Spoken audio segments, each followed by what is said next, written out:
natin. Okay.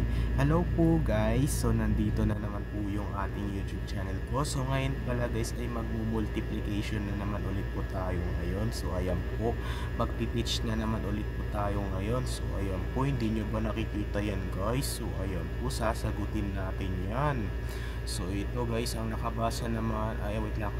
Ang ano naman po dyan ay multiply. So ayan po, multiply. Alam mo ba yung multiply? So ayan po. Ito guys, ayan multiplication 1 digits by 2 digits. Ayan po. Hala guys. So ayan po. Mahirapan tayo magparami ng number. So ayan po. So ganito lang yan guys. Okay, sasagutin na natin. Okay, eto na. 24 times 5. So, ayan po, 24 times 5. So, ito ang gagawin natin. May example tayo eh. Nakita ko na lang kasi bigla sa YouTube. So, ayan po, ito. 1 digits tapos 2 digits. So, ayan po. So, unahin muna natin yung ones place. So, itong 5, i-multiply natin kay 4. So, ayan po, i-multiply natin kay 4. So, ito na. So, 5 times 4. So, ayan po, 5 times 4. Yung ginawa natin, yung 5, 10, 15, 20, 25. Ayun. Apat yung darili ko. 5, 10, 15, 20. Hindi 20. So, ayan po, 20. So, isusulat daw natin dito yung 0. So, ayan po. Pati ilagay natin dito yung 2. So, ayan po. Sa taas. So ito naman next. Okay, next naman tayo. So itong 5 naman ay i-multiply natin kay 2. So ayan po, tapos na tayo kay 4. So itong 5 i-multiply natin kay 2. So ayan po, so ito ang gagawin natin. Dalawa yung darili ko. So 2 times 5. So ito 5, 10, hindi 10. So ayan po, 10. Pero yung 10 i-add na natin kay 2. Ito yung nasa taas.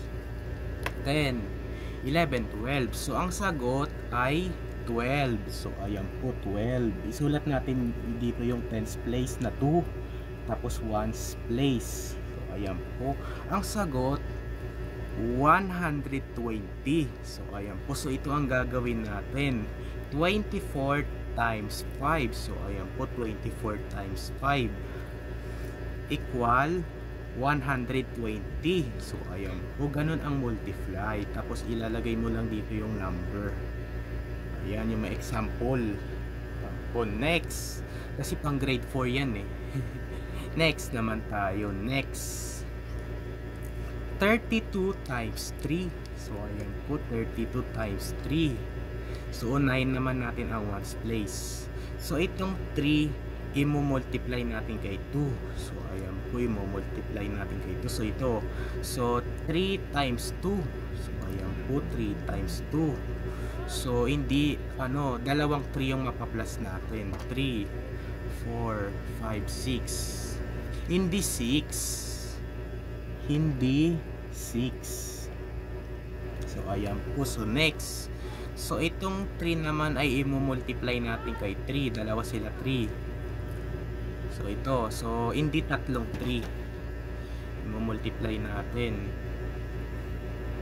Wait lang. Tatlong 3 yung mapaplas natin. 3.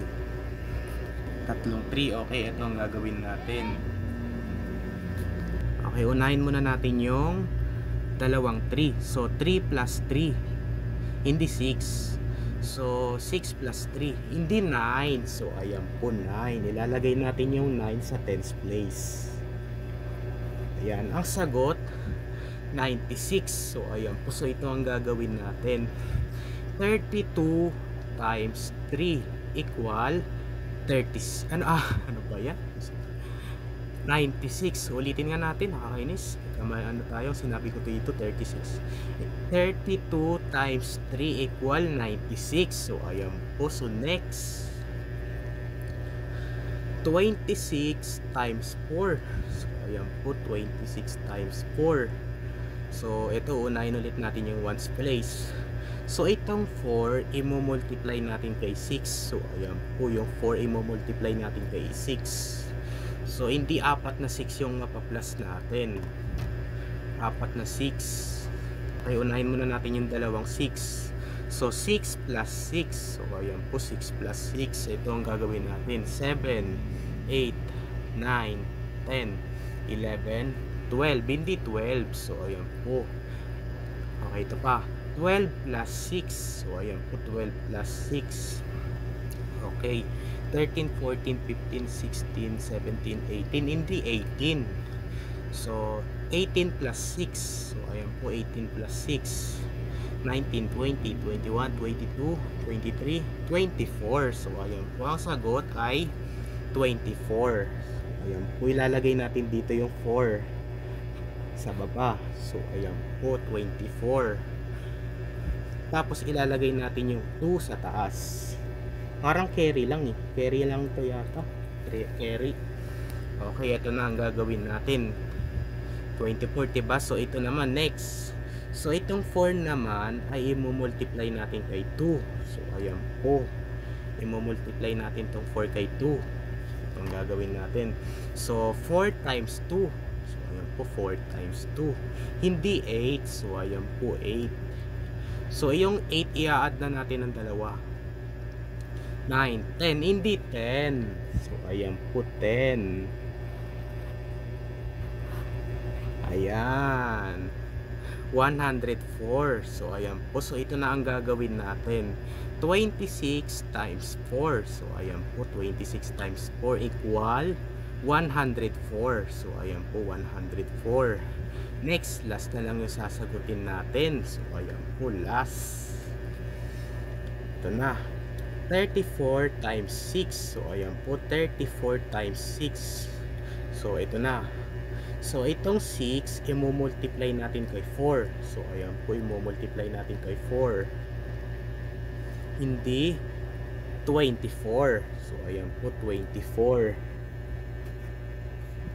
Ay 24, diba? 24. Tapos isusulat naman natin yung 2 sa taas ulit.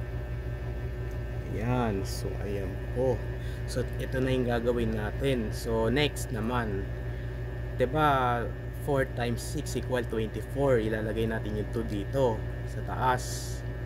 Ayun, natapos na. Next naman yung 6. Yung 3 naman pala.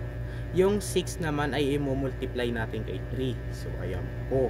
So ito ang gagawin ulit natin. So 6 times 3. 6 times 3.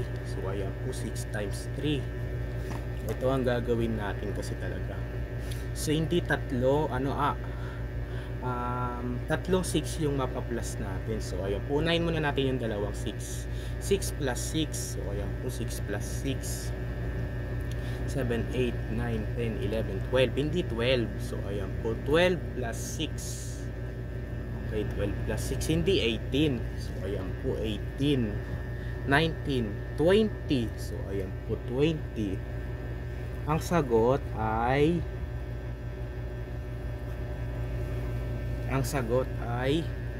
204. So ayan po 204. So ito na. 34 plus 6 equal,